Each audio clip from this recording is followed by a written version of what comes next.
আসসালামু আলাইকুম ওয়া রাহমাতুল্লাহি ওয়া বারাকাতুহু। প্রিয় নগরবাসী, আজকে আমি যেখানে বসে আপনাদেরকে কথা বলছি সেটা হচ্ছে ঢাকার প্রাণকেন্দ্র বসুন্ধরা আবাসিক এলাকার পাশে ৩০০ ফিট। তো আপনাদেরকে আমি কয়েকটি বিষয় তুলে ধরব। এই বিষয়গুলো খুবই প্রয়োজন, কিন্তু এই বিষয়গুলো নিয়ে কথা বলার মতো আমাদের সমাজে কেউ নাই।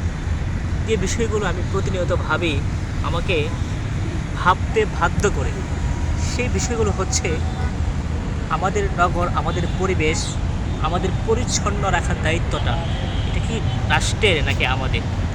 তো আমি বিভিন্ন জায়গায় এই বিষয়টা সবার সাথে তর্ক করি।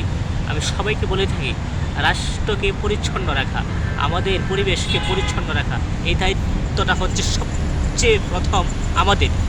তো আমি যেই জায়গায় অবস্থান করছি, আমি আমার ভাইকে বলবো জায়গাটা একটু ঘুরে দেখানোর জন্য। এই জায়গার আশেপাশে যে পরিবেশগুলো আছে, এখানে আমরা যে বিষয়গুলো আপনাদেরকে তুলে ধরবো সেটা হচ্ছে, ধরেন আমি এখানে বসলাম, পাশে আমার ভাই বসে রয়েছে, একটু পরে আরও অনেক লোক বসবে। দৈনিক হাজার হাজার মানুষ এখানে আসে, অবস্থান করেন, এখানে বসেন। কিন্তু আমি যদি এখানে খেয়ে আমি এখানে থুতু ফেলি, আমি বাদাম খেয়ে এখানে ময়লা ফেলি, আমি চা খেয়ে এখানে ময়লা ফেলি, আমি সিগারেট খেয়ে এখানে ময়লা ফেলি, আবার কি করবে, এখানে আরেকজন লোক এসে বসবে। তো দিন শেষে আমাদের পরিবেশটা নষ্ট হয়, আমাদের পরিবেশটা নোংরা হয়।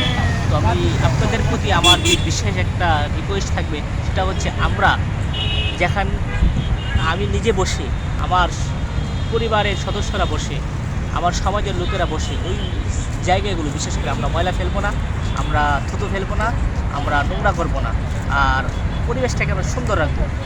আমরা যেখানে হোক, বাড়ির ছাদ হোক, আশেপাশের পরিবেশ হোক, আমরা পরিবেশকে কখনো নষ্ট করব না। এই দেখেন, এখানে চা খেয়ে ময়লা ফেলে রাখছে, বাদাম খেয়ে ময়লা ফেলে রাখছে, চুঙ্গাম খেয়ে ময়লা ফেলে রাখছে, সিগারেট খেয়ে ময়লা ফেলে রাখছে।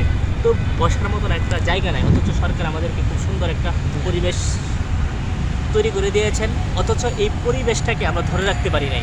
তো পরিবেশটাকে এত ময়লা করে ফেলছি আমরা, একটা মানুষ যে এসে বসবে 2টা মিনিট, তো আমরা ওই পরিবেশটা রাখি নাই। তো নগরবাসীর প্রতি আমার আহ্বান, আমাদের পরিবেশ আমরা সুন্দর রাখবো, দিন শেষে কিন্তু আমরাই সুস্থ থাকবো, আমাদের পরিবার, আমাদের সমাজ, আমাদের রাষ্ট্র সুস্থ থাকবে। আসসালামু আলাইকুম ওয়া রাহমাতুল্লাহি ওয়া বারাকাতুহু।